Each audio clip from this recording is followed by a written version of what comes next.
Merry Christmas. It's a pleasure for me to be able to talk to you on this Christmas day or during this Christmas season, whenever you see this video. But I want to introduce myself.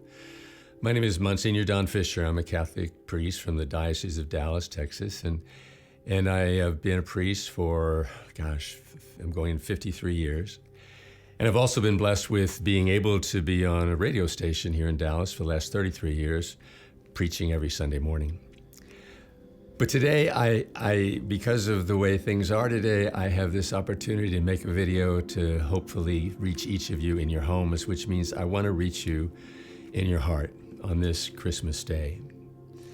And the way I'd like to do that is to try to summarize what I believe is the theme of this season, but also to put it in the context of where we are as a people, as a world, struggling with darkness and difficulty and death. So I thought I'd start with the reading that is read at Christmas Day. This is the day in the morning. It's Mass in the morning, and it's from the Gospel of John. So please open your heart to listen to these words with me. In the beginning was the Word, and the Word was with God, and the Word was God. He was in the beginning with God. All things came to be through him, and without him nothing came to be. What came to be through him was life, and this life was the light of the human race. And the light shines in the darkness, and the darkness cannot overcome it.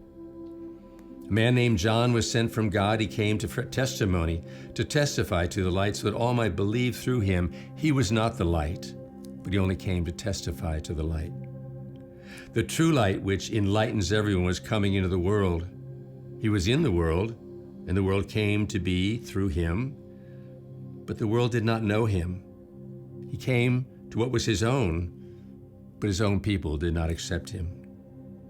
But to those who did accept him, he gave power to become children of God, to those who believe in his name, who were born not by natural generation, nor by human choice, nor by man's decision, but of God.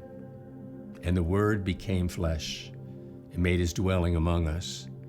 We saw his glory, the glory of the Father's only Son, full of grace and truth. John testified to him and cried out, "This was he of whom I said, the one who is coming after me ranks ahead of me, because he existed before me." From his fullness, we have all received grace in place of grace. Because while the law was given through Moses, grace and truth came through Jesus Christ. No one has ever seen God. The only Son of God, who is at the Father's side, has revealed him. The Gospel of the Lord. The thing that strikes me so much about that particular reading is it summarizes in a beautiful way something that I've discovered late in my ministry, something that I really love and can feel I want so much for everyone to have it, is a deep awareness of the indwelling presence of God inside of me, inside of you, inside of everyone. And this presence of God has a transformative effect. It changes us. And what it does is opened us to something that is basically not in our capacity to be able to deal with, but it gives us a way of imagining what darkness, difficulty, pain, all those things in life that are a part of life, how we should work with them, how we should deal with them. There are two things going on in the world that I want to talk about. Most of you, certainly one of them you're very aware of. We're living in a world of death, a darkness. There's a virus. There is something that is somehow communicating between us, something that takes away our ability to breathe, to take in breath. And breath and spirit, they're the same word practically in the language of Jesus. So there's something about this disease representing an inability to breathe, to take in light and life and truth. And that's true of just human nature. That's what our ego struggles with. That's what Jesus came into the world to change, to enter into us, to open our hearts to see something that we can't see just with our ego, with our mind, but we can only see and understand with our heart, which means we can only see it and understand it if God is there, almost like a focus for us, so we see things differently. To see light in darkness is what I'm praying is the gift that we all receive this Christmas. We need it more now than we've ever needed it before. And yet we know, interesting, there is light at the end of the tunnel for this virus because we're right on the crest of a vaccine. So light, in a way, has come in terms of there's something available to heal us. And that vaccine, if you don't mind just playing with the metaphor with me, is what God is inside of you and me to keep us immune from what darkness can do to us. And what does darkness do? It takes away hope. It puts us in a disposition of fear. We end up being very judgmental, blaming people, being angry. All those things, judgment, blame, anger, that's all the work of the mind. And it is the work, in a way we could say that Jesus, when he came into the world, wanted to change, because in a way that was what religion was at the time. Judgment, condemnation, do this or die. Jesus comes with a different message. Perceive things differently and you will live. It's all about perception. Perceiving light in darkness. That's the key. And when I think about this light in darkness, I'm thinking it has something to do with seeing meaning and purpose in everything. And beyond meaning and purpose, it's to see beauty. I know that sounds strange. How can I say there's something beautiful about what we're going through that's so dark? Stay with me. Don't leave that thought. Stay with it, because what I'm trying to say is when you are filled with a childlike faith, because when light enters into you, you become like a child. You could sit down with a child in the midst of the worst storm, the worst tragedy, and get them to imagine something light and beautiful and happy, and they could do it. They have this ability to see not just the surface, but they can go into their imaginations. Going into your imagination is like going into your heart and seeing things differently. And what I know we can see in this incredible, difficult time is a radical change. Have you felt the world needs to be changed? Have you felt that there's a difficulty now in the world where there's too much judgment, too much anger, too much separation? Yeah. So if you look at that, you could say, well, this is the worst time ever. But what if all those things that are happening have a very distinct and purposeful reason for being right where they are now? And that through acceptance of this difficult, dark time, we begin to see a light, an incredible light. And it's saying something. Everything has meaning. Everything has a purpose. And what is it? Always for you, for me. That's God's promise. Grace upon grace, wisdom given to the heart that the mind does not understand, opening us to the fact that we are in a period of enormous transition. Most people feel that, believe that. We can't stay where we are, and to go as dark as we've gone makes us more clear of what creates darkness. And what creates darkness, we know: lies, truths, half-truths, egocentric, division, separation. But what brings light?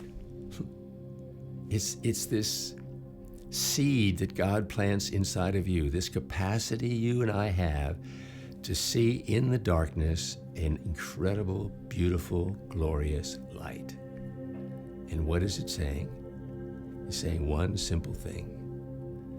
Trust through this, accept it, suffer it. You know what suffering means? Accept. Can you accept all this as a possible way in which God is purifying the world? You will find a light that is so bright and so wonderful that you will not fall into the trap of judgment and fear, but enter into the world of love, acceptance, surrender, trust, belief. There is light at the end of the tunnel. Whenever there's darkness, it's there for a purpose to bring us more aware of what makes life so beautiful.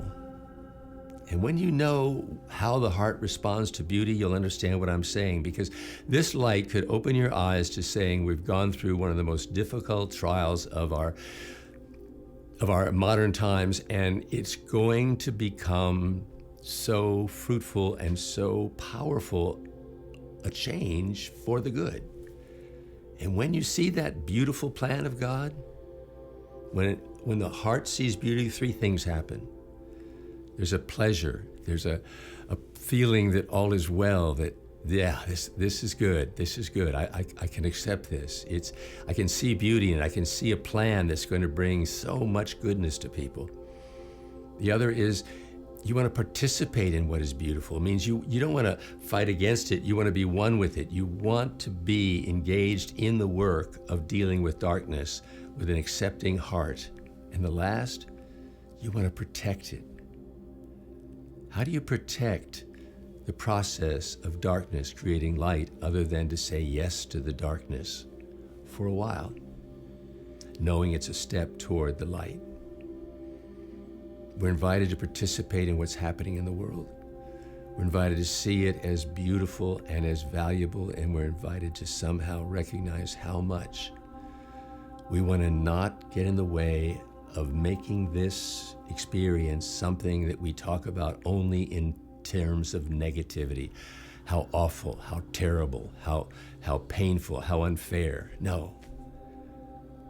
How exciting, how transformative, how hopeful. That's the gift. There's not one single thing that happens that isn't intended by God. And if you think He intends pain for no good reason, or suffering because He likes to see us pay Him back for the sins that He forgave us, He already forgave our sins. He has no resistance or anger for our faults. He's not angry at the world for being not what it should be. His compassion, His love, when we're at our worst, is so intense, like you would as a parent for a child who's sick, and you want light more than anything else. So the intention of God is so strong. It needs a star in the sky to help us understand it.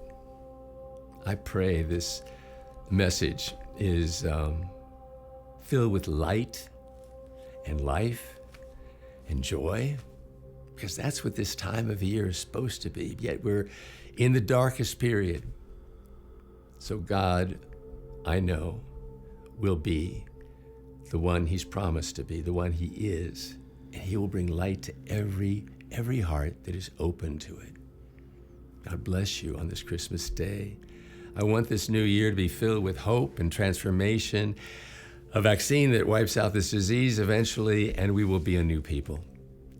A people more attuned to the God who created us, more open to His will, and most especially more at peace. God bless you, and amen.